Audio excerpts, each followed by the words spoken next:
Welcome to Capital Catch-Up, the podcast where we break down the latest moves in Congress. I'm Victor. And I'm Lainey.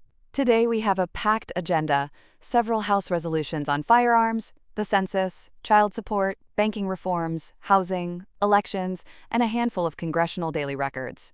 Let's dive in. Let's start with the NFASBS Act, House Resolution 3034, introduced on April 28, 2025. This bill seeks to amend the National Firearms Act, which has been on the books since 1934, by removing short-barreled shotguns from the definition of a regulated firearm. By taking short-barreled shotguns out of the NFA, the bill would eliminate the special registration and tax requirements that currently apply only to those weapons. It also calls for the repeal of certain state laws that mirror the federal definition, and it mandates the destruction of existing registration records. If the bill clears the House, passes the Senate, and the President signs it, the changes would take effect 90 days after enactment. That means owners could treat short-barreled shotguns like any other firearm for registration purposes, cutting down on paperwork and, arguably, on the cost of compliance. The practical impact for everyday Americans who own these shotguns is a simplification of the process. For law enforcement agencies, it could mean fewer records to maintain, but also a need to adjust how they track these weapons. Moving on, the Equal Representation Act of 2025, House Resolution 151, was reported with an amendment on April 21, 2026. This bill would add a citizenship question to the decennial census and shift the apportionment formula so that only U.S. citizens are counted for determining the number of representatives and electoral votes each state receives. Historically, the census has counted all persons residing in the United States, regardless of citizenship, a practice that dates back to the first census in 1790. Adding a citizenship checkbox would be a major shift, echoing past legal battles over the inclusion of a citizenship question in 2018, which the Supreme Court ultimately blocked. The procedural path for this bill is straightforward. After introduction, it would be referred to the House Committee on the Judiciary, then to the full House for a vote. If it passes, the Senate would need to consider it, possibly amending it, before it reaches the President's desk. The implications are significant. States with large non-citizen populations could see a reduction in their congressional representation, which would affect federal funding formulas and political power. Next up is the Ensuring Children Receive Support Act, House Resolution 6903. This law, set to take effect on October 1, 2026, directs the Secretary of State to revoke the passport of anyone who owes more than $2, $500 in child support, once the Secretary of Health and Human Services certifies the debt. There is an emergency exception that allows for temporary passports when the individual needs to return to the United States.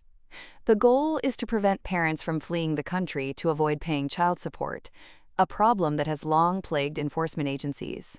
From a procedural standpoint, this was introduced as a bill, passed both chambers, and was signed into law.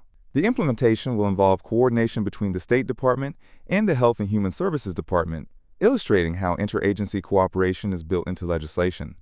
For families relying on child support, this could be a powerful enforcement tool, ensuring that children receive the financial resources they need. Shifting gears to the banking sector, we have a suite of bills. First, the Enhancing Bank Resolution Participation Act, House Resolution 6555, introduced December 10, 2025. It orders the Comptroller of the Currency and the FDIC to study shelf charters and modified bidder qualification processes. Shelf charters allow banks to quickly create new institutions by pre-approving certain charter elements. The study will assess how effective these tools are in resolving failed banks, looking at financial stability, competition, and consumer access. The bill requires the agencies to submit findings within a year, giving Congress data to consider potential regulatory changes. Then there's the Bank Fintech Partnership Enhancement Act, House Resolution 6552. This one also calls for a study, this time on how fintech collaborations can foster new banking entities and bolster community banks. The Federal Reserve, the Comptroller, and the FDIC would each contribute to the study, which must be delivered to Congress within a year. The rise of fintech, think mobile payment apps and online lenders, has reshaped banking, so understanding these partnerships is crucial for policymakers. The Merger Process Review Act, House Resolution 6546, adds another layer. It requires each federal prudential regulator's Inspector General to conduct a 3-year review of how they handle merger applications for insured depository institutions.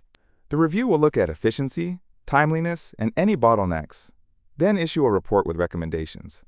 The agency must respond with a plan to implement those suggestions. This is a classic oversight mechanism to keep the merger review process transparent and accountable. Complementing that is the Merger Agreement Approvals Clarity and Predictability Act, House Resolution 6570. It tasks the Comptroller General with studying the use of commitments and conditions in merger applications. The study will evaluate whether those commitments align with statutory requirements and what impact they have on safety, competition, and financial stability. Again, the report is due within a year. Both bills aim to bring predictability to a process that can be opaque for banks and communities alike. The Keeping Deposits Local Act, House Resolution 3234, modifies the threshold for reciprocal deposits so they're not automatically classified as brokered deposits. Brokered deposits trigger stricter oversight because they can signal liquidity risks. By raising the exemption threshold, the bill helps local banks retain more deposits without extra regulatory burdens, potentially supporting community banking. The bill also requires the FDIC to study the performance and risks of reciprocal deposits, ensuring that the policy change is data-driven. The Least Cost Exception Act, House Resolution 6547, amends the Federal Deposit Insurance Act to give the FDIC flexibility to choose a resolution method that isn't the least costly to the Deposit Insurance Fund if it reduces systemic risk. This reflects a lesson from the 2008 financial crisis, where the least cost approach sometimes conflicted with broader financial stability goals. The bill sets criteria for the maximum allowable cost and requires a post-decision report to Congress. On the housing front, the Senate passed the 21st Century Road to Housing Act. While it's a Senate bill, we'll refer to it as the Senate Joint Resolution for consistency. The act tackles the nation's housing shortage with measures like financial literacy reforms, a rental assistance demonstration, increased funding for Opportunity Zone housing, a whole home repairs program, and support for manufactured housing, veterans, and the homeless. The act also adds oversight provisions to improve accountability in the housing sector. If enacted, it could expand affordable housing options and help low-income families achieve homeownership. The Regulatory Efficiency, Verification, Itemization, and Enhanced Workflow Act of 2025, House Resolution 6544, often called the Review Act, requires federal financial regulators to conduct a 7-year cumulative impact review of their regulations. The review will solicit public comment, quantify economic costs, and assess effects on consumers and markets. It's a systematic attempt to prune outdated or overly burdensome rules, a theme that's been echoed in past regulatory reform efforts. The Promoting Free and Fair Elections Act of 2025, House Resolution 4823, seeks to keep government agencies from partnering with NGOs on voter registration or mobilization on federal property or websites. It also bars the use of federal funds for activities under Executive Order 14019, which promotes voting access. Agencies would have to submit reports on their voter registration plans, and the bill would prohibit voter registration activities in federal work-study programs. The aim is to prevent any perception of government influence over the electoral process. The Failed Bank Executives Accountability and Consequences Act, House Resolution 7886, gives regulators authority to claw back compensation, impose fines, and bar executives of failed banks from future involvement with any insured depository institution. It also mandates that regulators finalize clawback regulations, reinforcing accountability after the 2023-24 wave of bank failures. The American First Act, House Resolution 6550, requires the Federal Reserve, the Comptroller, and the FDIC to submit annual reports on their interactions with global financial regulatory bodies like the Basel Committee and the Financial Stability Board. The bill also calls for biannual congressional testimony, increasing transparency about how U.S. regulators engage in international standard setting. Finally, the Main Street Capital Access Act, House Resolution 6955, focuses on community banks. It proposes a 3-year phase-in for capital requirements, changes to business plan requirements, and a study on de novo bank formation. It also calls for annual reports on charter applications and studies on rural banks and credit unions. The Act also revises statutes related to community investment and strengthens the Community Development Financial Institutions Fund, aiming to boost credit access in underserved areas. Let's not forget the congressional daily records that give us a glimpse of the broader context. On April 30, 2026, the House honored World War II veteran Alfred Frank Bucci, businesswoman Eva Woodby, and chaplain Rabbi Peter Stein, while also welcoming a scouting event with over 400 participants.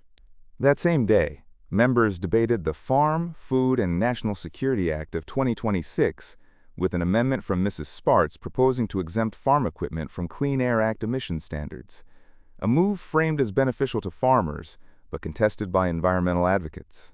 The day before, April 29, 2026, the House considered the same Farm, Food, and National Security Act, the Parental Rights over the Education and Care of Their Kids Act, and the Fallen Service Members' Religious Heritage Restoration Act, alongside a concurrent resolution setting the fiscal year 2026 budget.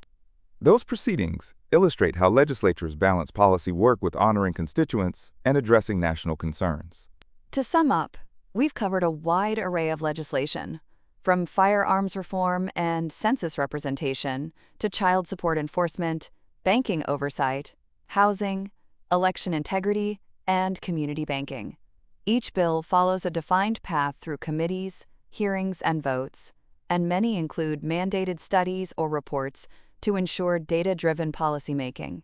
Listeners should keep an eye on the progress of the Equal Representation Act and the NFASBS Act, watch for the upcoming studies mandated by the banking-related bills, and monitor how the 21st Century Road to Housing Act moves through the Senate and House. Thanks for joining us on Capital Catch-Up.